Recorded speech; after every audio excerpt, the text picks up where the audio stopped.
ধীরস্থির ভাবে তারাবির সালাতগুলো যেন আমরা আদায় করি। তাড়াহুড়ো করবেন না আল্লাহর ওয়াস্তে, তাড়াহুড়ো করবেন না, তাহলে কোরআন আমাদের জন্য বদদোয়া করবে। তাড়াহুড়ো করবেন তারাবির নামাজে। তারাবির নামাজ সালাতুত তারাবিহ মানে বিশ্রামের নামাজ, আর আমরা পড়ি সালাতুল কিতার, রেলগাড়ির মতো নামাজ। চিল্লায় বলেন ঠিক কি না? না, এরকম করবেন না। ইমাম সাহেবদেরকে আশ্বস্ত করুন যে ইমাম সাহেবরা আমরা পিছনে আসি আপনাদের সাথে, আপনি আস্তে আস্তে পড়েন, তার তিলের সাথে পড়েন, ধীরস্থির ভাবে তারাবির সালাত পড়বেন। সারা বছর এই সুযোগ হয় না দাঁড়িয়ে কোরআন শোনার, এরকম আয়োজন ব্যবস্থাপনা সারা বছর আর আমরা পাই বলেন তো? না। তারাবির সালাতের রাকাত বিতর্ক এড়িয়ে চলুন, রাকাত নিয়ে বিতর্ক করবেন না। 8 রাকাত 20 রাকাত নিয়ে যে মারামারি এই দেশে, এটা শয়তানের ফন্দি। চিল্লায় বলেন এটা কার ফন্দি? আমরা 20 রাকাত পড়ি, আপনারা হয়তো 8 রাকাত পড়েন, কোনো অসুবিধা নাই। আমরা যারা 20 রাকাত আমরা পড়তেছি, আমরা 20 রাকাতের কথাই বলি, 20 রাকাত আমরা পড়বো আজীবন। সৌদি আরবে মক্কা মদিনায় 20 রাকাত পড়ে, কোনো অসুবিধা নাই। অন্যান্য মসজিদগুলো 8 রাকাত পড়ে, এই নিয়ে এদের মধ্যে মারামারি আছে? হ্যাঁ, আর এই জন্য রাকাত বিতর্ক এড়িয়ে চলবেন। প্রিয় ভাইয়েরা, আপনার আমল আল্লাহর কাছে কবুল হবে সংখ্যার বিচারে না উত্তমতার বিচারে বলেন তো? সংখ্যার বিচারে না উত্তমতার বিচারে? উত্তমতার বিচারে। কত চমৎকার ভাবে আপনি আল্লাহর সামনে দাঁড়াতে পারছেন এটা বিবেচ্য। রুকু সেজদাগুলো সুন্দরভাবে করবেন, রুকু থেকে সোজা হয়ে দাঁড়ানো ওয়াজিব, 2 সেজদার মাঝখানে সোজা হয়ে বসা ওয়াজিব। এই তাদিলুল আরকান বাদ দিলে হানাফি মাযহাব মতে সৌ সেজদা দিতে হবে, অন্য মাযহাব মতে নামাজই হবে না, আপনার নামাজই হবে না। এই জন্য ধীরস্থির ভাবে তারাবির সালাত যেন আমরা আদায় করি। পারা যাবে তো ইনশাআল্লাহ? 3 নাম্বার, তাহাজ্জুদের সালাত আদায় করুন। বছরের অন্য সময় উঠতে পারি না, অনেকে বলে হুজুর উঠতে পারি না, কিন্তু রমাদানে সাহারি খাওয়ার জন্য তো উঠাই লাগে। কি বলেন, সাহারি খান আপনারা? হ্যাঁ, খান না? খান কে কে দেখি তো? মাশাআল্লাহ মাশাআল্লাহ, এই সুন্নত পালনের জন্য 1 নাম্বার। মাশাআল্লাহ, ঠিক আছে, পালন করবেন। আল্লাহর হাবিব বলেন তাসাহহারু ফা ইন্না ফিস সাহুরি বারাকা, তোমরা সাহারি খেও, কেননা সাহারির ভেতরে বরকত ঢুকায় দিয়েছে কে? একটা খেজুর 1 গ্লাস পানি খেলো সারা দিন আপনাকে তরতাজা রাখে কে? তো সাহারির জন্য যেহেতু উঠতেই হয়, সাহারি খাওয়ার আগে বা পরে 2 রাকাত 4 রাকাত তাহাজ্জুদ পড়া যাবে না? রব্বুল আলামিন বলেন ওয়ামিনাল লাইলি ফাতাহাজ্জাদ বিহি নাফিলাতান লাকা আসা আইয়াবআসাকা রাব্বুকা মাকামান মাহমুদা। ও নবী, রাতের কিছু অংশ সময় তাহাজ্জুদের সালাত আপনি আদায় করবেন, কারণ এই তাহাজ্জুদ হলো আপনার জন্য নাফিলাতান লাক, অতিরিক্ত ফরজ। আপনাকে মাকামে মাহমুদে অধিষ্ঠিত করবে কে? এজন্য যারা সম্মানিত হতে চান, সম্মানের আসনে যেতে চান, তাদের জন্য তাহাজ্জুদ অবধারিত।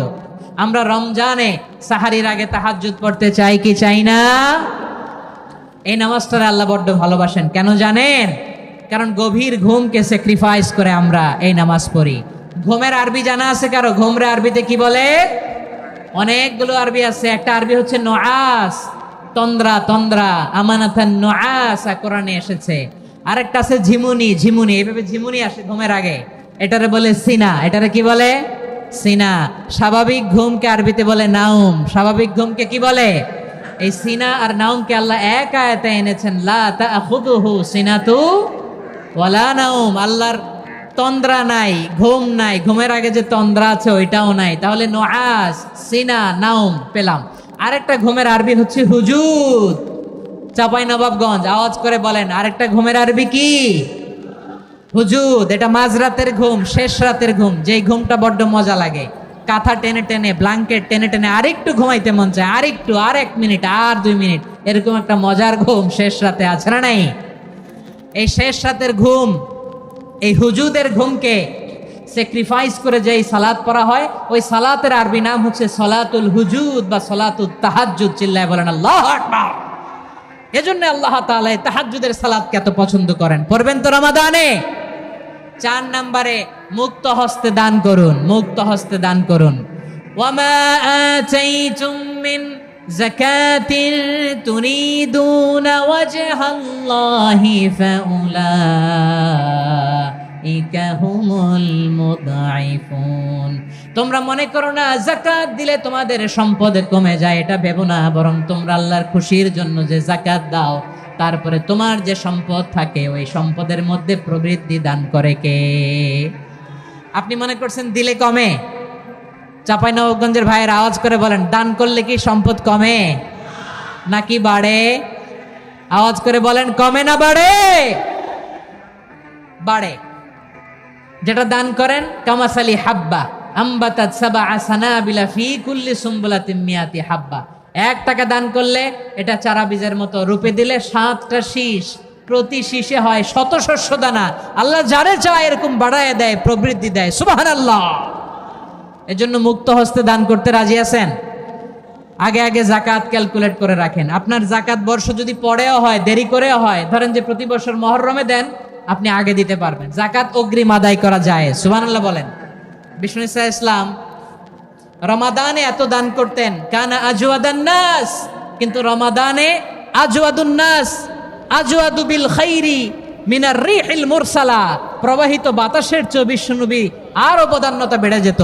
প্রবাহিত বাতাস যেমনি সবাইরে বাতাস দেয়, আস্তিক নাস্তিক মুমিন কাফির সবাইকে শীতল করে দেয়, তেমনি নবীজির রমাদানের দান ছিল এমন, কেউ নবীর কাছে চেয়ে ফিরে গিয়েছে এর নজির নাই। জোরে বলেন সুবহানাল্লাহ। রমাদানে দান করব, ইফতার শেয়ার করব। কাউকে ইফতারি করালে সারাদিন রোজা রেখে তার যে সওয়াব, আপনি ইফতার করানোর কারণে আপনার আমলনামায় ওই সওয়াব আল্লাহ ঢুকায় দিবেন। পড়েন সুবহানাল্লাহ। সাহাবারা বললেন, নবী আমরা গরিব মানুষ, ইফতারি খাওয়ানোর পয়সা নাই। আল্লাহর হাবিব বললেন, ওয়ালাউ বিমাজকাতি লাবান, 1 ঢোক দুধ, ওয়ালাউ বিতামরা, 1টাও খেজুর, ওয়ালাউ বিশারবাতিমা, 1 ঢোক পানি খাইয়েও যদি কারো রোজা ভাঙাও, তারপরে ওই সওয়াব তোমার আমলনামায় দিবে কে? তাহলে মুক্ত হস্তে দান করুন, 4 নাম্বার। 5 নাম্বার হচ্ছে কদর তালাশ করুন। রমজানের সবচেয়ে দামি সময়। বিষ্ণু বলেন, মান হরিমা খাইরাহা ফাকাদ হরিম, যে কদর মিস করলো সে সব মিস করলো, হি ইজ দ্য লুজার। আচ্ছা বলেন, এই বরকতের মাসে আমরা কি লুজার হতে চাই না গেইনার হতে চাই? সবাই বলেনি, বলেন এই রমাদানে আমরা লুজার হব না গেইনার হব? ইন্না আনজালনাহু ফি লাইলাতিল কদরি ওয়া মা আদরাকা মা লাইলাতুল কদর লাইলাতুল কদরি খায়রুম মিন আলফি শাহর। পড়েন আল্লাহু আকবার। লাইলাতুল কদরি খায়রুম মিন আলফি শাহর, 1000 মাসের চেয়েও সেরা। 1000 মাসে হয় 83 বছর 4 মাস। 83 বছর 4 মাস টানা ইবাদত করলে যেই সওয়াব, কদরের রাতে ইবাদত করলে অতটুকু সওয়াব আপনি পাবেন, আল্লাহ সেটা বলে নাই। আল্লাহ বলে তার চাইতে বেশি সওয়াব দিয়ে আপনার আমলনামা ভরে দিবে কে? কদর যেন মিস না হয়। 21, 23, 25, 27, 29 নাকি খালি 27? আপনারা কি খালি 27? হ্যাঁ না, ফালতামিসু ফিল আশরিল আওয়াখিরি ফিল মিনাল ভিতরি, রমজানের শেষ দশকের বেজর রাতগুলোকে কদর হিসেবে তালাশ করো। আল্লাহর হাবিব সাল্লাল্লাহু আলাইহি ওয়াসাল্লাম শেষ 10 দিন টানা ইবাদত করতেন, টানা ইবাদত। ইদা জাআল আশরু আহিয়াল লাইলা আইকাদা আহলা ওয়া জাদ্দা ওয়া শাদ্দাল মিজার। সারা রাত জেগে ইবাদতের নজির নবীজির নাই, শুধু রমজানের শেষ দশক ছাড়া। সুবহানাল্লাহ বলেন। নিজেও ঘুমাতেন না। ফাতেমা রাদিয়াল্লাহু তাআলা আনহু, আলী রাদিয়াল্লাহু তাআলা আনহু কাউকে ঘুমাতে দিতেন না, সবাইকে জাগিয়ে তুলতেন। আমরা সারা রাত জেগে ইবাদত করব, রাজি আছেন তো? কদর যেন আমাদের মিস না হয়। আজকে থেকেই ক্যালেন্ডারে মার্ক করে রাখেন, সব কাজ পেছনে ফেলে, সব ব্যস্ততাকে পেছনে ফেলে ইবাদতের জন্য আমরা প্রস্তুত থাকবো কদরের রাতে। কোনোভাবে কদর যেন আমাদের মিস না হয়, ইনশাআল্লাহ। বলেন তো সবাই। 6 নম্বরে পারলে ইতিকাফ করবেন। আল্লাহর হাবিব সাল্লাল্লাহু আলাইহি ওয়াসাল্লাম প্রতি বছর 10 দিন ইতিকাফ করতেন। যে বছর ইন্তেকাল করবেন সে বছর 20 দিন ইতিকাফ করেছেন। আপনি বলবেন, হুজুর ইতিকাফ না করলে সমস্যা কি? আমার নবী একটা ইবাদত সারা জীবনেও ছাড়ে নাই, আর আপনি জীবনে একবারও করেন নাই। এবার হিসাব আপনার কাছে, হিসাব আপনার কাছে। না পারলে অন্তত রাত্রি বেলাগুলো মসজিদে কাটাবেন। পারবেন তো ইনশাআল্লাহ? সব শেষে শিশু এবং নারীদের ব্যাপারে বিশেষ খেয়াল রাখবেন। শিশুদের রমাদানের ব্যাপারে উৎসাহ দেন, তাদের প্রস্তুতি নেওয়ান, তাদেরকে রোজা রাখতে দিবেন। আমার ভাইয়েরা এবং বোনেরা, পর্দার আড়ালে মায়েদেরকে বলবো, চাপাই নবাবগঞ্জের মায়েরা, একদিন 2 দিন না খেয়ে থাকলে আপনার ছেলে মেয়ে মারা যাবে না, ঠিক কিনা বলেন? ওদেরকে উৎসাহিত করেন, ওদের ছোট্ট যারা রাখতে দেন, বলেন যে বাবা সকাল থেকে দুপুর পর্যন্ত না খেয়ে থাকলে তোমার অর্ধেক রোজা, এরকম 2 দিন অর্ধেক মিলে তোমার 1 রোজা। এরকম আমি কত রোজা রাখছি ছোটবেলায় কোনো হিসাবই নাই। আমার দাদি বলতো সকাল থেকে না খেয়ে দুপুর 12টা পর্যন্ত রাখলে নাকি অর্ধেক হয়, এরপরের দিন অর্ধেক, 2 অর্ধেক মিলে 1 রোজা। এটা তো আসলে রোজা হয় না, কিন্তু তাকে উৎসাহ দেয়া। ইফতার প্রোগ্রামগুলোতে নিবেন আমাদের বাচ্চাদেরকে, দেখবেন যে ওর ক্ষুধা লাগতেছে, খায় না, কারণ কেউ খায় না, একজন আজান দিচ্ছে, সবাই খেজুর নিয়ে ইফতার করতেছে। এই দৃশ্য, এই ট্র্যাডিশন, এই ইবাদত, এই তারবিয়া ওর আগামীর জীবনটাকে সুন্দর করবে। চিল্লায় বলেন ঠিক কি না? এভাবে আগামীর প্রজন্মকে আমাদের গড়তে হবে। শিশুদের রোজার ব্যাপারে প্রস্তুতি নিন, উৎসাহ দিন। আর নারীদেরকে কষ্ট দিবেন না। সারা দিন পেঁয়াজু, আলুর চপ, বেগুনি, পাকোড়া, ছোলা, মুড়ি, শরবত, রুয়াবজা আছে না নাই, বানাতে বানাতে আমাদের বোনেরা কাহিল হয়ে যায়, আর তারাবি পড়তে পারে না, ইবাদত করতে পারে না। আমরা যেন আমাদের বোনদের প্রতি ইহসান করি। পারবেন তো সবাই? এই 7টি করণীয়, 7টি বর্জনীয়র 1 নাম্বার, বিলম্বে ইফতার করবেন না কখনো। 1 নাম্বার, দেরি করে ইফতার করা নিষিদ্ধ। ইহুদিরা দেরি করে ইফতার করে। লা ইয়াজালুন নাসু আলা খাইরিন মা আজ্জালুল ফিতরা। বিশ্বনবী বলেছেন এই উম্মত যতদিন আগে আগে ইফতার করবে, এই উম্মতের কপাল থেকে কল্যাণ কেউ ছিনিয়ে নিতে পারবে না। চিল্লায় বলেন ঠিক কি না? আজানের জন্য বসে থাকবেন না, সময় দেখবেন। স্থানীয় সময় যখন সূর্যাস্ত হওয়া মাত্রই বিসমিল্লাহ, খেজুর খেয়ে ফেলবো। পারবেন তো নাকি দেরি করবেন? 2 নাম্বার, রমাদানের পবিত্রতা বজায় রাখবো। কোনো তর্ক বিতর্ক অশ্লীলতায় আমরা জড়াবো না, ঝগড়া করবো না, সরাসরিও না, ফেসবুকেও না। করবেন কেউ গালি দিলে বলবেন ইন্নিমরুন সায়েম, আমি রোজাদার। আল্লাহর হাবিব শিখিয়েছেন কেউ যদি তোমার গালি দেয়, কটু কথা বলে, অশ্লীল কথা বলে, রমজানে তুমিও বলতে পারবে না, তুমি বলতে পারবা ইন্নিমরুন সায়েম, আমি রোজাদার। আজকে থেকে নিয়ত করেন, রমজানে কেউ গালি দিলে আপনি একটা গালি দিবেন নাকি? কি বলবেন? রোজাদার, রমজানের পবিত্রতা আমি ভঙ্গ করতে পারবো না। অশ্লীল নাটক, সিনেমা আমরা দেখবো না। ব্যাড হ্যাবিট থাকলে রমাদানে এটা ছাড়ার মহা সুযোগ। স্মোকিং এর অভ্যাস আছে অনেকের, ঠিক কিনা? চাঁপাইনবাবগঞ্জে আপনারা স্মোকিং করেন? হ্যাঁ, না না আমরা করি না। বলেন করি না? করবেন না কেউ। যদি কারো থাকে, কে করে হাত তোলালাম না আমি। এই রমাদানে এই স্মোকিং হ্যাবিট থেকে আমরা বেরিয়ে আসবো, ঠিক কিনা বলেন? 3 নাম্বার, আমরা মিথ্যা বলবো না। বিশ্বনবী বলেন মানলাম ইয়াদা কাওলা যুরি ওয়াল আমালা বিহি ফালাইসা লিল্লাহি হাজাতুন ফি আইয়াদা তাআমাহু ওয়া শারাবা। যে রমজানে মিথ্যা কথা, মিথ্যা কাজ, মিথ্যা সাক্ষী ছাড়তে পারে নাই, তার না খেয়ে থাকা, উপবাস থাকা দিয়ে আল্লাহর কিছু যায় আসে না। এজন্য মিথ্যার সাথে আমাদের কোনো সম্পর্ক আছে? মিথ্যা বলবো না। 4 নাম্বার, অপচয় করব না। ইন্নাল মুবাযযিরিনা কানু ইখওয়ানা শায়াতিন ওয়া কানা শাইতানু লিরাব্বিহি কাফুরা। অপচয়কারী শয়তানের ভাই। আচ্ছা, যে শয়তানের ভাই ও নিজেও আরেকটা কি? শয়তান। যে শয়তানের ভাই ও নিজেও আরেকটা কি? অপচয় করব না। ইফতারি করতে যে আমরা অনেকে অপচয় করি, এগুলো করবেন আপনারা? না, অপচয় অপব্যয় করব না। 5 নাম্বারে, রিয়া, লোক দেখানো ইবাদত আমরা করব না। লোক দেখানোর জন্য নামাজ, রোজা, জিকির, তেলাওয়াত, দান, সদকা এগুলো করলে আল্লাহর দরবারে এগুলো কবুল হবে? বিশ্বনবী বলেন দাজ্জালের ফিতনার চেয়ে একটা বড় ফিতনার ভয় আমি করি, সেটা কি? আর রিয়া, শো অফ মেন্টালিটি, লোক দেখানো মানসিকতা। এটা থেকে আমরা বিরত থাকবো ইনশাআল্লাহ। 6 নাম্বার, অনেক গুরুত্বপূর্ণ। ব্যবসায়ী ভাইয়েরা, ব্যবসা করেন কারা কারা? হাত তুলে দেখেন তো আমারে। মাশাআল্লাহ, হাত নামান। ব্যবসায়ী ভাইয়েরা, অনেক অসাধু ব্যবসায়ী আছে, রমজান আসলে নিত্য প্রয়োজনীয় পণ্যের মূল্য বৃদ্ধি করে দেয়। এরকম আছে না নাই? এগুলো করবেন না। মজুদদারি করবেন না। পণ্যের কৃত্রিম সংকট বাজারে করবেন না। আপনি লাখ টাকা কামায়া ভাবছেন যে রোজাদারদের কষ্ট দিয়ে ধনী হবেন। এমন রোগ আল্লাহ আপনারে দিবে, কোটি টাকা দিয়েও আপনি হাসপাতালের বিল পরিশোধ করার ক্ষমতা আপনার হবে না। খবরদার। শেষ বয়সে দেখবেন কি কষ্ট আপনার হয়। আপনি রোজাদারদের কষ্ট দিয়েছেন, আল্লাহ আপনার সুখে রাখবে? আল্লাহর দোহাই লাগে, আমার ব্যবসায়ী ভাইয়েরা এটা করবেন না। আরব বিশ্বে আমরা দেখেছি, আরব বিশ্বের ব্যবসায়ীরা সারা বছরে ব্যবসা করে, রমজানে ভর্তুকি দেয়। আর আমার দেশের কিছু অসাধু ব্যবসায়ী রমজানে গলাকাটা ব্যবসা করে আর সারা বছর সইটার উপর দিয়ে চলে। চিল্লায় বলেন ঠিক কিনা? করবেন না, এটা করবেন না। নিত্য প্রয়োজনীয় পণ্যের মূল্য বৃদ্ধি করা হারাম, পণ্যের কৃত্রিম সংকট তৈরি করা হারাম, মজুতদারি করা হারাম, রোজাদারদেরকে কষ্ট দেয়া হারাম, এটা করবেন না।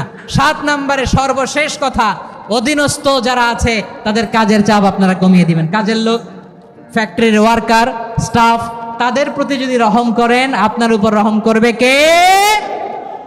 এই পবিত্র রমাদানে 7টা করণীয়, 7টা বর্জনীয় মনে রাখা যাবে তো ইনশাআল্লাহ? আল্লাহ এই রমজানকে তুমি বরকতময় করো, হাত তোলেন। আল্লাহুম্মা বাল্লিগনা রমাদান, আল্লাহ এই রমাদানকে বরকতময় করো। আমার মায়েরা খেয়াল করে শুনুন, বিশ্বনবী আপনাদের উদ্দেশ্য করে বলেন, আল মারআতু ইযা সাল্লাত খামসাহা ওয়া সামাত শাহরাহা হাফিজাত ফুরুজাহা আতাআত বা'লাহা ফালতাদখুল মিন আইয়ি আবওয়াবিল জান্নাতি শাআত। বিশ্বনবী বলেন, ও রমণীরা, ও নারীরা, যে সমস্ত নারী এই 4টা কাজ করবে, এই 4টা কাজের গ্যারান্টি দিবে, তাদেরকে জান্নাতের 8টা দরজার গ্যারান্টি দেয়া হবে। কি 4টা কাজ? 1 নম্বর, আল মারআতু ইযা সাল্লাত খামসাহা, যে নারী 5 ওয়াক্ত নামাজ পড়ে। কি করে? জেলা স্টেডিয়ামে অবস্থানরত আমার নারীরা, বোনেরা, বিশ্বনবী আপনাদেরকে 4টা কাজের কথা বলেছেন, খুব বেশি না। 4টা করলে 8 জান্নাতের দরজা সব খোলা। কোনটা দিয়ে যাবেন? যেটা দিয়ে মনে চায়। 1 নাম্বার 5 ওয়াক্ত নামাজ। আমার বোনেরা জোহরের নামাজ পড়তে পড়তে এটা আসরে নিয়ে যায়, আসর পড়তে পড়তে এটা মাগরিবে নিয়ে যায়, এরকম আসরা নাই? লালমনিরহাটে হয়তো নাই। আমার বোনেরা এটা করবেন না। ইন্নাস সালাতা কানাত আলাল মুমিনিনা কিতাবাম মাওকুতা, সময় মতো পড়বেন। সামাত শাহরা, রমাদানের রোজাগুলো রাখবেন। হাফিজাত ফুরুজাহা, যে নারী তার চরিত্রকে হেফাজত করে, তার প্রাইভেট হেফাজত করে, তার লজ্জাস্থান হেফাজত করে। ও মায়েরা, আপনার এই গর্ভ যে কত দামি আপনি জানেন না। আপনার এই গর্ভ থেকে জন্মাবে আগামীর সালাহুদ্দিন আল আইয়ুবী। আপনার গর্ভ থেকেই জন্মাবে ইমাম আল মাহদি আল মুনতাজার। আপনার পেট থেকে জন্মাবে আবু সাইদের মতো বীর সৈনিক। আপনার পেট থেকে জন্মাবে মুগ্ধের মতো বীর মুজাহিদ। আপনি জানেন না কে আসবে আপনার পেট থেকে। সময়টাকে কাজে লাগান, ইসলামকে বুঝেন, মানেন, আমাদের ইসলামিক লেকচারগুলো শোনেন। আমরা যে বার্তাগুলো, ইনস্ট্রাকশনগুলো, দিক নির্দেশনাগুলো আপনাদের খেদমতে রাখি, এগুলো মেনে চলুন। আপনিই পারেন আপনার ঘরটাকে জান্নাতের টুকরা বানাতে। একটা family, it's a very big institution and you are the MD, the managing director of this institution. চিল্লায় বলেন ঠিক কিনা? চাইলেই পারেন ঘরটারে জান্নাতের টুকরা বানাতে।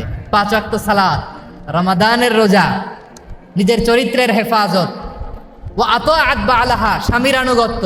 এটাতে অনেকে ভুল করে থাকে। হায় রে আমার বোনেরা, স্বামীর আনুগত্যকে এটা নিজের অপমান মনে করবেন না। আপনার স্বামী আপনার সবচেয়ে বড় গার্ডিয়ান, তিনি আপনার সবচেয়ে ভালো চায়। নারী কখনো গার্ডিয়ানশিপের বাইরে থাকতে পারে না। হয় আপনি বাবার গার্ডিয়ানশিপের ভেতরে, বাপ না থাকলে ভাই আপনার গার্ডিয়ান, ভাই না থাকলে চাচা গার্ডিয়ান, বিয়ের পরে আপনার স্বামী আপনার গার্ডিয়ান। শরিয়া সম্মত স্বামীর আদেশগুলো আপনি মেনে চলবেন, কিন্তু শরিয়া বিরুদ্ধ কোনো আদেশ মানতে আপনি বাধ্য নয়। আওয়াজ করে বলুন সবাই ঠিক কিনা?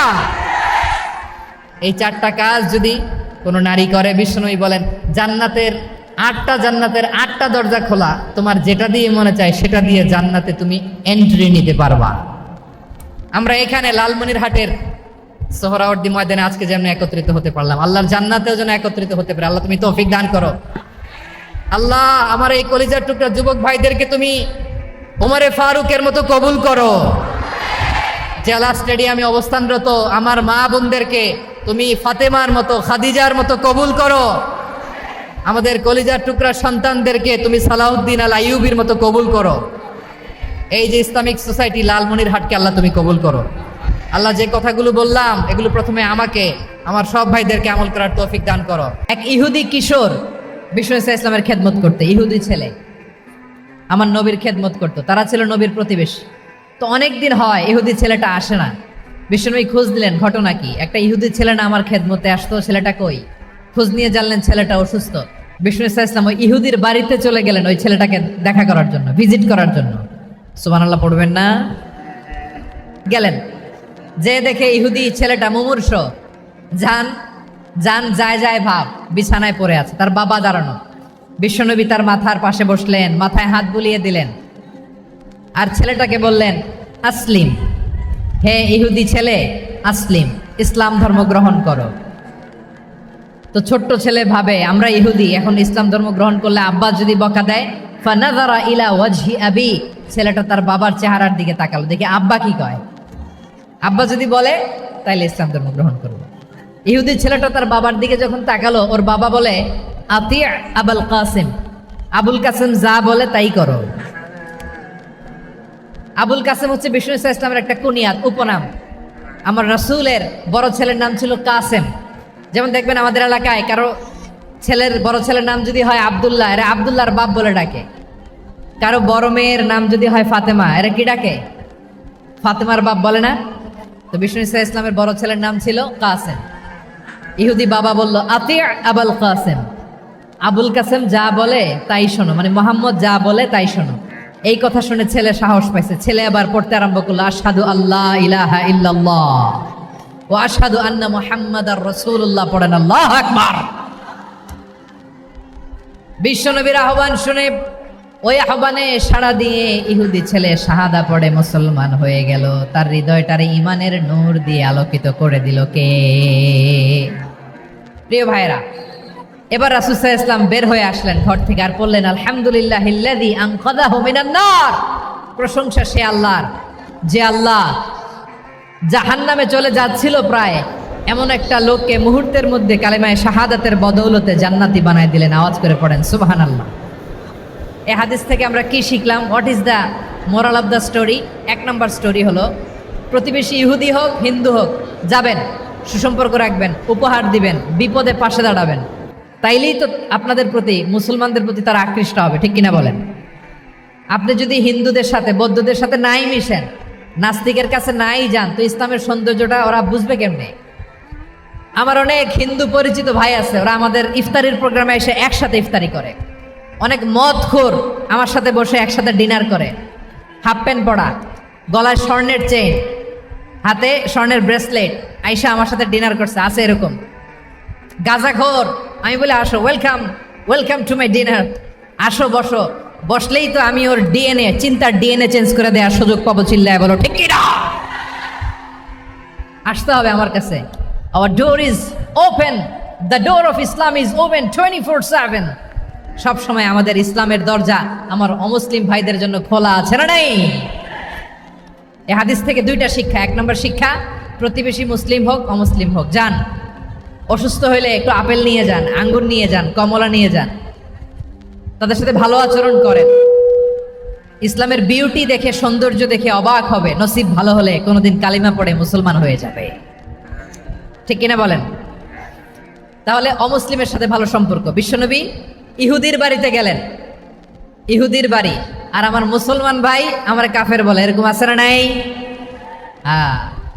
মুসলিমরা দেখতে পারে না, সহ্য করতে পারে। বিশ্বনবী সাল্লাল্লাহু আলাইহি ওয়াসাল্লাম ইহুদির বাড়িতে গেলেন, এটা একটা শিক্ষা। আরেকটা শিক্ষা হলো, ভাইয়েরা ধাক্কা মারে এসে সামনে এসে কি লাভ? প্রোগ্রাম তো শেষ হচ্ছে, এখনই শেষ হচ্ছে। তো এই যে আমাদের বকশি ভাই ওয়াদা নিল, হাত তোলালো, মিম বলে এত কথা বলল, তো আমি জেলায় জেলায় যে খালি হাত নাড়াই তোমাদের জন্য নাকি? হ্যাঁ, হাত নাড়াই শুধু, এই ধাক্কাইতে ধাক্কাইতে এদিকে এসে হাত নাড়াইতেছে। হয়েছে তো, দেখলাম তো, ঠিক আছে, মাশাআল্লাহ, অনেক সুশৃঙ্খল, অন্যান্য যে কোনো জেলার জন্য সুশৃঙ্খল। আমার দিকে তাকাও, আমার দিকে তাকাও, ঠিক আছে। এই যে দাঁড়িয়ে আছে, একটা ছেলে নড়ে না, দেখছেন? মাশাআল্লাহ মাশাআল্লাহ মাশাআল্লাহ। হ্যাঁ, এইভাবেই। আর কয়েকটা মজাদার কথা আছে, শোনো। এই হাদিস থেকে আমাদের শিক্ষা হলো, আমার প্রতিবেশী যেই ধর্মের হোক আমি সম্পর্ক রাখবো। অসুস্থ হলে যাব, কি বলেন ভাইরা? যাবেন না? যাবেন না আপনারা? আচ্ছা, 2 নম্বর শিক্ষা হলো, বিষ্ণু ইসলামের খাদেম ছিল ইহুদি, এতদিন খেদমত করলো, একদিনও বিশ্বনবী ওরা কালিমার দাওয়াত দেয় নাই। কারণ কি? বিশ্বনবী একটা ভালো সময়ের অপেক্ষা করতেছিলেন, প্রপার টাইমিং। দায়ীর কাজ হচ্ছে দায়ী ইলাল্লাহ, সে হচ্ছে সুযোগ সন্ধানী। দায়ী সুযোগ খোঁজে, কখন দাওয়া দিলে ব্যাটে বলে হবে, ঝোপ বুঝে কোপ মারে, ঠিক কিনা বলেন? বিষ্ণু ইসলাম ভালো সময়ের অপেক্ষা করতেছিলেন, দেখি ভালো সময় আসুক আসুক আসুক আসুক। আস্তে আস্তে এমন সময় আসছে, ছেলে এবার মুমূর্ষ। অসুস্থ ব্যক্তির হৃদয় অত্যন্ত নরম থাকে। হসপিটালে যখন কেউ যায় তার হৃদয়টা বড্ড নরম থাকে, মৃত্যুর ভয়ে তার অন্তরটা নরম থাকে, ঠিক কিনা বলেন? এই প্রপার টাইমিং এর অপেক্ষা করতেছিলেন, যখনই টাইমিং পেয়েছেন দাওয়াত দিলেন, পড়ো লা ইলাহা ইল্লাল্লাহ, সুবহানাল্লাহ পড়েন সবাই। তাহলে ইসলাম অমুসলিম প্রতিবেশীর সাথে ভালো আচরণ করতে বলে। ইসলাম অমুসলিম মাতা পিতার সাথেও ভালো আচরণ করতে বলে। মাতা পিতা যদি অমুসলিম হয় তাহলে ফেলে দিতে পারবেন? পারবেন? আমার লালমনিরহাটের ভাইরা, অনেক হিন্দু ছেলে আমাদের হাতে শাহাদা পড়ে মুসলিম হয়, কিন্তু ওর মা মুসলমান হয় নাই, বাবাও হয় নাই, এরকম আছে না নাই? তো ও হয়েছে মুসলিম, মা বাপ হিন্দু, এখন মা বাপ কি বাদ? হ্যাঁ, মা বাপ বাদ দেয়া যাবে?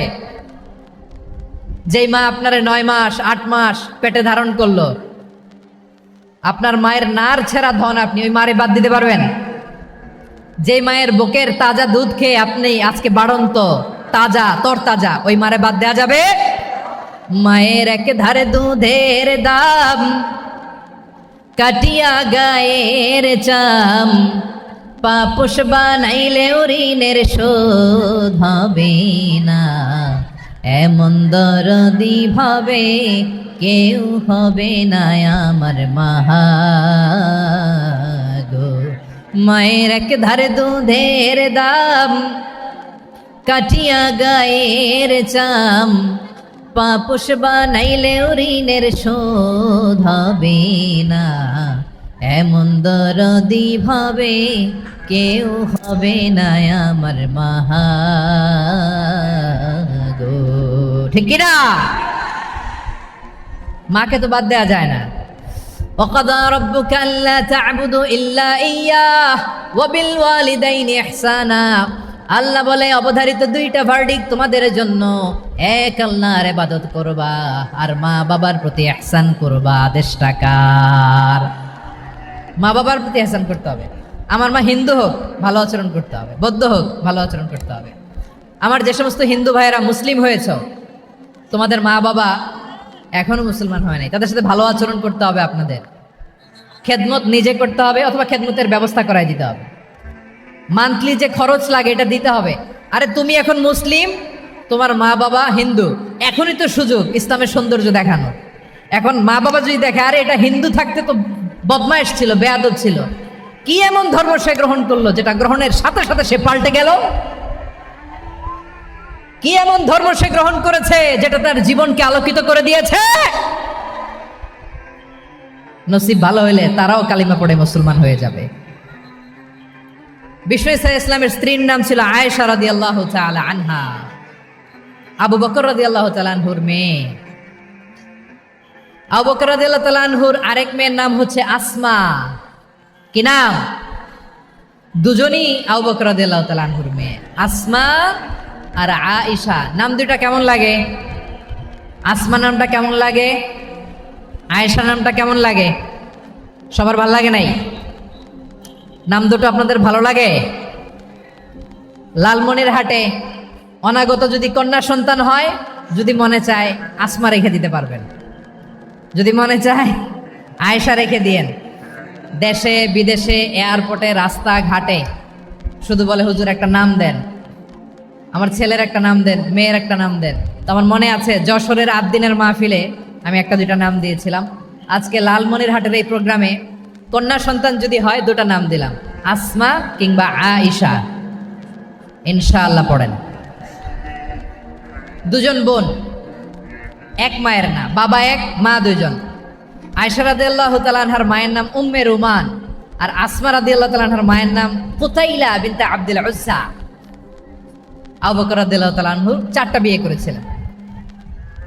তো একই ঘটনা ঘটেছে এই ফ্যামিলিতে। আসমা ইসলাম ধর্ম গ্রহণ করে মুসলিমা, কিন্তু তার মা কুতাইলা মুশরিকা।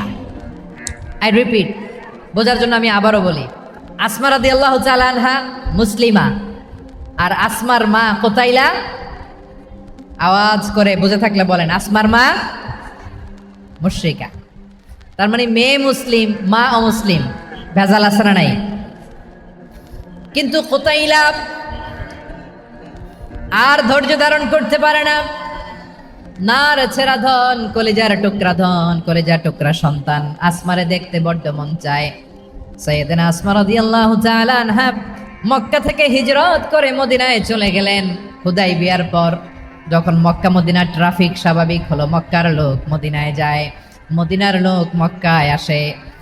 কোচাইলা কলিজার টুকরা সন্তান আসমারে দেখার জন্য কিছু উপহার নিয়ে বিশাল মরুপথ পাড়ি দিয়ে মক্কা থেকে মদিনায় যায়। সুবহানাল্লাহ বলেন। এখন মা আসছে মেয়ের সাথে দেখা করতে, মেয়ে তো আর দেখা দেয় না। মেয়ে ভাবছে আমার মা তো মুশরিকা, অপবিত্রা, তার সাথে কি দেখা দেয়া যাবে? বিশ্বনবীর দরবারে চলে গেলেন। সুবহানাল্লাহ বলেন। কি সৌভাগ্যবান ছিল তারা, মাসলা জানার দরকার হলেই নবীর দরবারে চলে যেত। ঘরে বউয়ের সাথে ঝগড়া হলে নবীর দরবারে চলে যেত। অনেক সাহাবী বলে আমার পেটে ক্ষুধা লাগলো আমি নবীর কাছে চলে যেতাম, কারণ নবীর চেহারার দিকে তাকালেই আমার পেটের ক্ষুধা মিটে যেত। সাইয়েদানা আসমা রাদিয়াল্লাহু তাআলা আনহা বিশ্বনবীর কাছে চলে গেলেন, যে বললেন ইয়া রাসূলুল্লাহ ইয়া হাবিবাল্লাহ ইন্না উম্মি কাদিমাতুন ইলাইয়া ওয়া হিয়া রাগিবা। আমার মা মক্কা থেকে অনেক দূর মরুর পথ পাড়ি দিয়ে উপহার সামগ্রী নিয়ে মদিনায় আমার সাথে দেখা করতে এসেছে গো নবী। আমার জানতে বড্ড ইচ্ছে হয় আমি আমার মুশরিকা মাখা করতে পারবো কিনা। আফা আসিলুহা, আগে যেমনি আমি আমার মায়ের সাথে ভালো আচরণ করতাম, যেমনি আমি আমার মায়ের সাথে সদাচরণ করতাম গো নবী, এখন আমি মুসলিমা মা মুশরিকা, এখনো কি আগের মতো সদাচরণ করতে পারবো নাকি? বিশ্বনবী বললেন নাম সিলিহা, হ্যাঁ রে আসমা, অবশ্যই অবশ্যই, আগে ঠিক যেমন তুমি তোমার মায়ের সাথে ভালো আচরণ করতে এখনো তেমনি আগের মতো ভালো আচরণ করবা। আওয়াজ করে পড়েন সুবহানাল্লাহ। কি ইসলাম আমরা পেয়েছি, কত ব্রড মাইন্ডেড আমাদের ইসলাম, কত ওপেন মাইন্ডেড ইসলাম, কত ওপেন আপ করতে পারে, চিন্তা করতে পারেন। বিষ্ণু বললেন হ্যাঁ অবশ্যই, নাম সুলিহা, আগে যেমনি ভালো আচরণ করছো আসমা এখন ওইরকমই করো, পারলে আরো বাড়ায় করো। সুবহানাল্লাহ বলেন। তাহলে আমার যে হিন্দু ভাইয়েরা হিন্দু বোনেরা ইমানের বদৌলতে দৌলতে আপনি ধন্য হয়েছেন, আপনার আম্মা আব্বা এখনো মুসলমান হয় নাই, তাদের জন্য দোয়া করেন, তাদের জন্য দোয়া করেন, আল্লাহ যেন তাদেরকেও ইমানের দৌলত দান করে। আমরা সবাই পড়ি আমিন, আরো জোরে পড়েন আমিন। এখন বলেন ইসলাম কি ন্যারো মাইন্ডেড রিলিজিয়ান না ব্রড মাইন্ডেড? লালমনিরহাটের যুবক ভাইরা আওয়াজ করো, ইসলাম কি ন্যারো মাইন্ডেড না ব্রড মাইন্ডেড? কতটা ব্রড মাইন্ডেড দেখেন। বিশ্বনবী সাল্লাল্লাহু আলাইহি সাল্লাম অমুসলিমরা যদি নবীকে উপহার দিত ওই উপহারও বিশ্বনবী গ্রহণ করতেন। সুবহানাল্লাহ পড়েন। আপনার অমুসলিম বন্ধু যদি উপহার দেয় সেটাও আপনি নিতে পারবেন, যেটা নেওয়া জায়েজ। কিন্তু আপনার বন্ধু যদি আপনার মদের বোতল দেয় নিতে পারবেন? হ্যাঁ, মদের বোতল দিলে পারবেন না। আপনার বন্ধু যদি আপনার পর্ক দেয়, পর্ক শুকরের গোশত মিশ্রিত কোনো খাবার, ওটা নিতে পারবেন না। হালাল যে কোনো জিনিস নিতে পারবেন। বিশ্বনবী সাল্লাল্লাহু আলাইহি ওয়াসাল্লাম অমুসলিমদের দেয়া হাদিয়া গ্রহণ করতেন। কেমন নবী ছিলেন? আমার নবীরে চিনে নেন, আমার নবীর অ্যাটিটিউড জেনে নেন। বিশ্বনবী সাল্লাল্লাহু আলাইহি ওয়াসাল্লাম যখন কোনো জনপদে যেতেন 3টা অপশন নিয়ে যেতেন। প্রিয় ভাইয়ের আওয়াজ করে বলতে হবে, কোনো জনপদে গেলে আমার নবীর অপশন থাকতো কয়টা? আমার মতো 3 আঙ্গুল উঁচু করে দেখান আর বলুন আমার নবী কোনো জনপদে গেলে কয়টা অপশন নিয়ে যেতেন? 1 নাম্বার অপশন আসলিম তাসলাম। নতুন এলাকায় গেলে বলতেন আসলিম তাসলাম, ইসলাম ধর্ম গ্রহণ করো, শান্তিতে থাকবা, আমার ভাই হয়ে যাবা, আমরা ভাই ভাই, ইসলাম মানো, আমরা ভাই ভাই। অপশন নাম্বার কত? 1। যদি বলে না ইসলাম মানবো না, ওকে, অপশন নাম্বার 2, মুসলিম হওয়ার দরকার নাই, লা ইকরাহা ফিদ্দিন, ইসলামে কোনো বাড়াবাড়ি নাই। খ্রিস্টান আছো থাকো, বৌদ্ধ আছো থাকো, ইহুদি থাকতে চাও থাকো, কিন্তু আমরা যেহেতু রিজিওনাল সুপার পাওয়ার, আমাদের আন্ডারে থাকো, ট্যাক্স দিয়া থাকো, এটার বলে জিজিয়া। আলেম যারা আছেন বুঝবেন এটার আরবিতে কি বলে? জিজিয়া। You pay us the tax, we will give you the security. তোমরা ট্যাক্স দিবা, আমরা সিকিউরিটি দিব, আমাদের আওতায় থাকবা, কেউ তোমাদেরকে আক্রমণ করতে পারবে না, আমরা নিরাপত্তা দিব। সুবহানাল্লাহ বলেন। এটা অপশন নাম্বার কত? আচ্ছা বুঝে থাকলে বলেন 1 নাম্বার অপশন কি ছিল? ইসলাম। ইসলাম মানো, শান্তিতে থাকবা, ভাই ভাই, আমরা ভাই ভাই। অপশন নাম্বার 2, ট্যাক্স দাও, আমরা নিরাপত্তা দিব, মুসলিম হওয়া লাগবে না। এখন 1 নাম্বারও মানে না, 2 নাম্বারও মানে না, মুসলিম হবো না, ভালো, খ্রিস্টান থাকো, ট্যাক্স দাও, আমরা সিকিউরিটি দিব না, এইটাও মানি না। বিষ্ণু বলেন তাহলে তলোয়ার আমাদের আর তোমাদের মাঝে ফয়সালা করবে। মুসলিমও হবা না, ট্যাক্স দিবা, নিরাপত্তা দিব, আমরা সুপার পাওয়ার, আমাদের আন্ডারে থাকবে, এটাও না। তাহলে তোমাদেরকে তো আমরা বিশ্বাস করতে পারি না। কখন না কখন বিশ্বাসঘাতকতা করো, কার সাথে মিলে হাত মিলাও, তলোয়ার আমাদের মাঝে ফায়সালা করবে। তখন তিনি জেহাদের সশস্ত্র সংগ্রামের ঘোষণা দিতেন। সুবহানাল্লাহ পড়েন। দেখেন, পশ্চিমারা জেহাদকে এইভাবে চিত্রায়িত করে না। ওরা জেহাদ বলতে বোঝায় তলোয়ার, হাত কাটো, গলা কাটো না। জেহাদ সশস্ত্র সংগ্রাম 3 নম্বরে। অধিকাংশ ক্ষেত্রেই বিশ্বনবীর সুন্দর আচরণ দেখে, আরে আমার নবীর যে নুরানি চেহারা, অনেকে তো কেবল সিরেফ চেহারাটা দেখেই কালিমা পড়ে মুসলমান হয়ে গিয়েছে। যারা মুসলিম হয় নাই তারা তাদের ইসলামেই বলবৎ ছিল, ট্যাক্স দিয়ে ইসলামের আন্ডারে ছিল। যারা এটাও মানে নাই ওইটাও মানে নাই, তাদের বিরুদ্ধে জেহাদ। বিষ্ণু ইসলাম 7ম হিজরিতে যখন খায়বার বিজয়ের পরে ইসলাম রিজিওনাল সুপার পাওয়ার হিসেবে আত্মপ্রকাশ করলো, বিশ্বনবী চিঠি লিখলেন অন্যান্য সুপার পাওয়ারের কাছে। রাষ্ট্রীয় চিঠি লেখে এক রাষ্ট্রপ্রধান আরেক রাষ্ট্রপ্রধানের কাছে, ঠিক কিনা বলেন? জানেন না আপনারা? এই যে 24-এর ছাত্র নাগরিক অভ্যুত্থানে, এই অভ্যুত্থান যখন শুরু হয়, আমি তখন সাউথ আফ্রিকাতে একটা স্ট্যাটাস দিয়েছিলাম, কোটা নয় গোটা দেশ সংস্কার করা লাগবে। শুধু বাংলাদেশ নয়, সারা বিশ্বের বাংলা ভাষাভাষী লোকেরা এই আন্দোলনের সাথে সমর্থন তারা করেছে, এটাকে সাপোর্ট করেছে, তারা সমর্থন দিয়েছে। আমাদের ইউনাইটেড আরব আমিরাতের বাংলাদেশি ভাইয়েরা তারা সেখানে রাস্তায় নেমে এসেছিল, জানেন? ওইখানে ডেমনস্ট্রেশন করা যায় না, সেখানকার সরকার তাদেরকে যাবজ্জীবন দিয়েছিল। তখন আমাদের এই যে প্রধান উপদেষ্টা ডক্টর মোহাম্মদ ইউনূস সরাসরি G2G বলে, এটারে G2G, government to government, G2G, উনি চিঠি লিখলেন যে তাদেরকে, ইউর হাইনেস, হে সম্মানিত আমির, আপনি আমার এই চিঠির কারণে আমার সম্মানে এই 53 জন বাংলাদেশিকে মাফ করে দেন। এই চিঠির বদৌলতে বেকসুর খালাস পেয়ে গিয়েছিল আমাদের ভাইরা। জানেন না এই ঘটনা আপনারা? তাহলে গভর্নমেন্ট টু গভর্নমেন্ট চিঠি দেওয়া হয়। 7ম হিজরিতে বিষ্ণু ইসলাম সব সুপার পাওয়ারের কাছে চিঠি দিলেন, রোমান সম্রাটের কাছে, পারস্য অধিপতির কাছে, মিশরের অধিপতির কাছে, সবার কাছে চিঠি লিখলেন। চিঠির ভাষা ছিল এরকম, মিন মুহাম্মাদিন রাসূলিল্লাহ ইলা মুকাওকিস আযীমিল কিবত, মুহাম্মদ রাসূলুল্লাহর পক্ষ থেকে মিশরের বাদশার কাছে, আসলিম তাসলাম, ইসলাম মানো শান্তিতে থাকবা, সালামুন আলা মান ইত্তাবাআল হুদা, শান্তি তার জন্য যে হেদায়েতের অনুসরণ করে। সুবহানাল্লাহ পড়েন। তো এই চিঠি অনেকে ভালোভাবে রিসিভ করেছে, অনেকে এই চিঠি পাওয়ার পরে নবীর কাছে আবার ইন রিটার্ন উপহার পাঠিয়েছে। কি পাঠিয়েছে? উপহার। মিশরের বাদশা মুকাওকিস তিনি বিশ্বনবীকে বিশাল এক উপহারের ডালি পাঠিয়েছেন। মিশরের বাদশা মুকাওকিস ছিলেন ধর্মে খ্রিস্টান। লালমনিরহাটের ভাইয়েরা আওয়াজ করে বলেন, মিশরের বাদশা ধর্মে কি ছিল? খ্রিস্টান। কি উপহার দিয়েছিল আমার নবীকে? শুনতে মনে চায়? আওয়াজ নাই লালমনিরহাটের গলায়, শুনতে মনে যায়? 1000 স্বর্ণমুদ্রা, 1000 স্বর্ণমুদ্রা। 2টা খ্রিস্টান দাসী, একজনের নাম মারিয়া বিনতে শামাউন আল কিবতিয়া, আরেকজনের নাম সিরিন বিনতে শামাউন আল কিবতিয়া।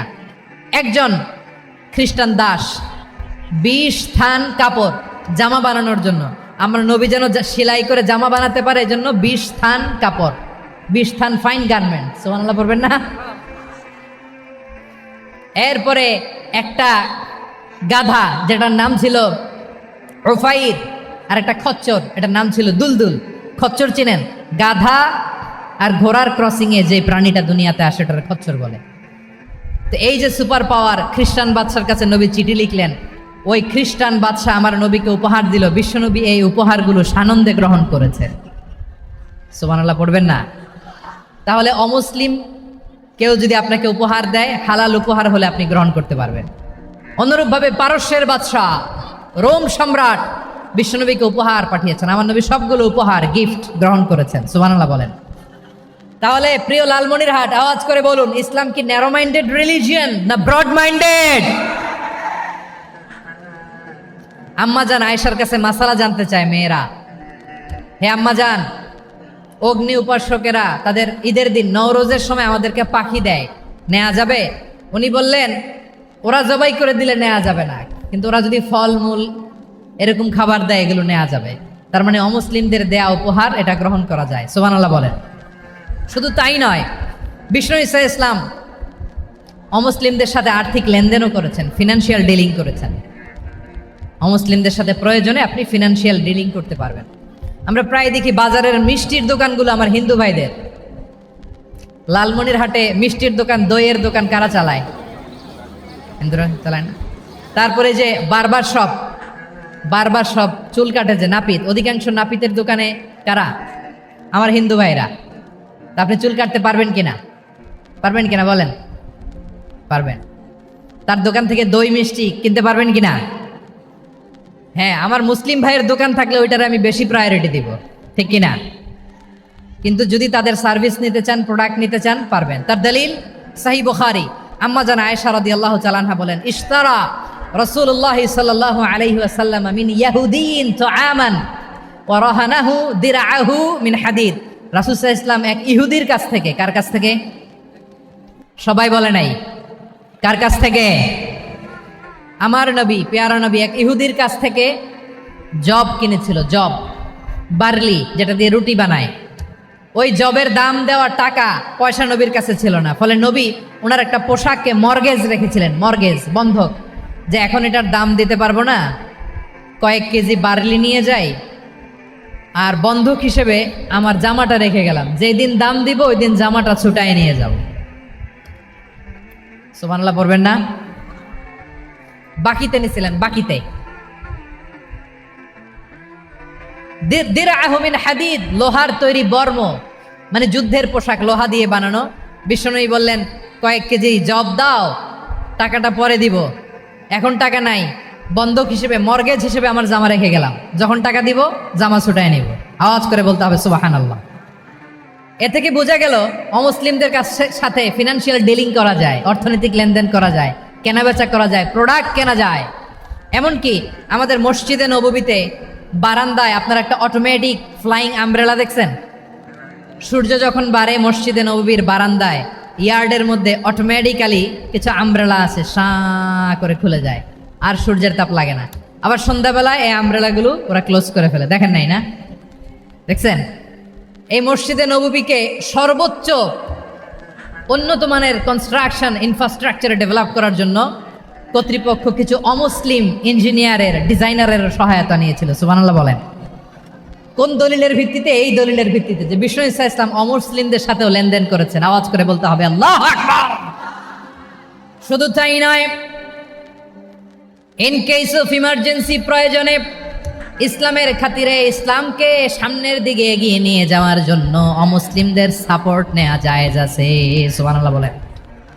অমুসলিমদের সাপোর্ট নেয়া, তাদের থেকে অর্থ নেয়া, পলিটিক্যাল সাপোর্ট, পলিটিক্যাল অ্যাসাইলাম নেওয়া জায়েজ আছে। আমাদের অনেক বিশ্ববরেণ্য দায়ীরা আমেরিকায় অস্থায়ীভাবে অ্যাসাইলাম নিয়ে থাকে, নিজের দেশে গেলে ফাঁসিতে ঝুলাই দিবে। যুগ যুগ ধরে দায়ীদের উপরে এরকম অত্যাচার আর নির্যাতন আছে না নাই? মিশরের অনেক দায়ীরা পাশ্চাত্যে যেয়ে থাকে। এই যে তারা পলিটিক্যাল অ্যাসাইলাম নিয়ে থাকে, রাজনৈতিক আশ্রয়, এটা জায়েজ আছে না? এটা যে জায়েজ আছে তার প্রমাণ স্বয়ং বিশ্বনবী সাল্লাল্লাহু আলাইহি ওয়াসাল্লাম পলিটিক্যাল সাপোর্ট নিয়েছিলেন অমুসলিমদের কাছ থেকে। সুবহানাল্লাহ বলেন। খুব মজাদার একটা ঘটনা, শুনবেন? আপনাদের আগ্রহ দেখে তো মনে হয় না শোনার ইচ্ছা আছে। আছে আছে, গলায় জোর আছে। লিল্লাহি তাকবীর, লিল্লাহি তাকবীর, নারায়ে তাকবীর। মাশাআল্লাহ।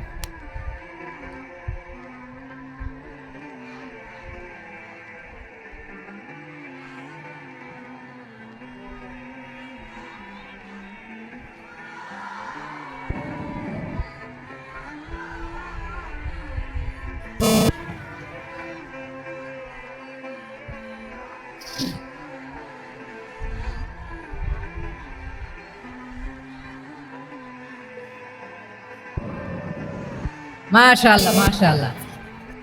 থামুন, থামুন আমার ভাইরা। বিশ্বনবীর বয়স তখন প্রায় 51 বছর। কত বছর? বিশ্বনবীর সবচেয়ে কাছের মানুষ খাদিজা রাদিয়াল্লাহু তাআলা আনহা ইন্তেকাল করেছেন। বিশ্বনবী বড্ড কষ্ট পেলেন, হৃদয়টা ভেঙে খান খান। যিনি ঘরের ভেতরে বিশ্বনবীকে সান্ত্বনা দিতেন, ভালোবাসা দিতেন, বাইরে গেলে কোরাইশরা বকাঝকা করে, অত্যাচার করে, কিন্তু আম্মাজান খাদিজা রাদিয়াল্লাহু তাআলা আনহা ঘরটারে এমন শান্তির নীড় বানায় রেখেছেন, এই ঘরের ভিতরে ঢুকলে বিশ্বনবীর কলিজাটা ঠান্ডা হয়ে যেত। এজন্য রব্বুল আলামিন বলেন, খাদিজা, ও আমার বান্দি খাদিজা, জান্নাতে এমন স্পেশাল একটা ঘর আমি তোমার জন্য রেডি করে রেখেছি। ওই ঘরের মধ্যে কোনো আওয়াজ নাই, ওই ঘরের মধ্যে কোনো নয়েজ নাই, ওই ঘরে কোনো বিশৃঙ্খলা নাই। কারণ মক্কার জমিনে আমার নবী কুরাইশদের বিশৃঙ্খলা, নয়েজ আর ঝামেলাগুলোকে উপেক্ষা করে যখন তোমার ঘরের ভেতরে ঢুকতো, ঘরটারে তুমি শান্তির নীড়, ঠান্ডা, নীরব, নিস্তব্ধ, নিঝুম আর শান্তির নীড় বানিয়ে রেখেছ। এজন্য জান্নাতে স্পেশাল একটা শান্তির নীড় আমি তোমারে উপহার দেব। ওই প্রিয়তমা স্ত্রী খাদিজা ইন্তেকাল করলেন, বিশ্বনবী হৃদয় ভেঙে খান খান।